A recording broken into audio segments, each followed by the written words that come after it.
है दोस्तों, last lecture में मैंने आपको कहा था कि किस तरीके से यूपीएससी की तैयारी की जाए। इस पर्टिकुलर लेक्चर में मैं आपको समझाऊंगा कि यूपीएससी का एलिजिबिलिटी क्राइटेरिया क्या है और उसका एग्जाम पैटर्न किस तरीके से होता है। एलिजिबिलिटी क्राइटेरिया पे अगर हम आते हैं तो यूपीएससी का एलिजिबिलिटी क्राइटेरिया है आपको ग्रेजुएशन कंप्लीट चाहिए, चाहे वो किसी भी स्ट्रीम में हो, लेकिन वो रिकॉग्नाइज्ड यूनिवर्सिटी से होना चाहिए। आपकी अपर एज लिमिट होती है 32 इयर्स फॉर ओपन कैटेगरी और 5 इयर्स का रिलैक्सेशन होता है किसी भी रिजर्व कैटेगरी के लिए। एग्जाम पैटर्न से पे अगर मैं बात करना चाहूं आपसे तो इसके एग्जाम जो होता है वो 3 स्टेप्स में होता है, 3 स्टेजेस में होता है। पहली स्टेज जो कहलाती है वो कहलाती है प्रीलिम एग्जाम।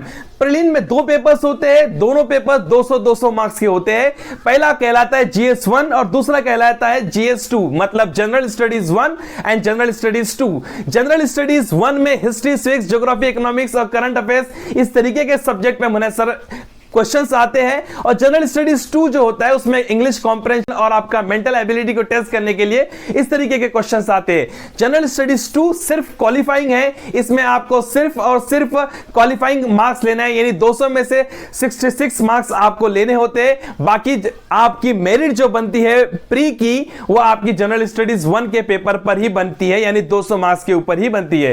फिर उसके बाद जो मरहला आता है, अगर आप यहां से क्लियर होकर मेंस के लिए क्वालिफाई होते हैं तो मेंस में टोटल 7 पेपर्स होते हैं जिनके मार्क्स काउंट होते हैं, जिनमें 250 मार्क्स का वेटेज दिया गया है। और 2 पेपर्स यहां भी क्वालिफाइंग होते हैं। एक होता है इंडियन कंपलसरी लैंग्वेज, जिसमें आप अपनी मर्जी से आप बेशुमार लैंग्वेज में से एक को सिलेक्ट कर सकते हैं, और दूसरा पेपर होता है इंग्लिश का पेपर, जो कि 300 मार्क्स के दोनों पेपर्स होते हैं। इसमें से आपको 25 मार्क्स लेना कंपलसरी होता है, लेकिन इसके मार्क्स मेरिट के लिए काउंट नहीं होते। इसके अलावा जो 7 पेपर्स होते हैं, जिसमें से पहला पेपर होता है आपका एसए का, उसके बाद में general studies 1, general studies 2, general studies 3, general studies 4, ये 250 मार्क्स के आपके 4 पेपर्स होते हैं। उसी के साथ साथ ऑप्शनल पेपर 1, ऑप्शनल पेपर 2, इस तरीके से कुल मिलाकर 7 पेपर्स आपके होते हैं जो कि 250 मार्क्स के होते हैं। इनके बेस के ऊपर आप अगर अच्छा स्कोर आता है आपका तो आप इंटरव्यू के लिए सिलेक्ट होते हैं, और इंटरव्यू के जो मार्क्स होते हैं वो 275 मार्क्स होते हैं। तो कुल मिलाकर 275 मार्क्स इंटरव्यू के और 7 पेपर के ये marks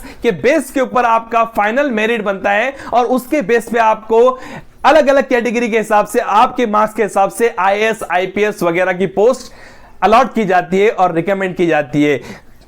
thank you very much for watching this video.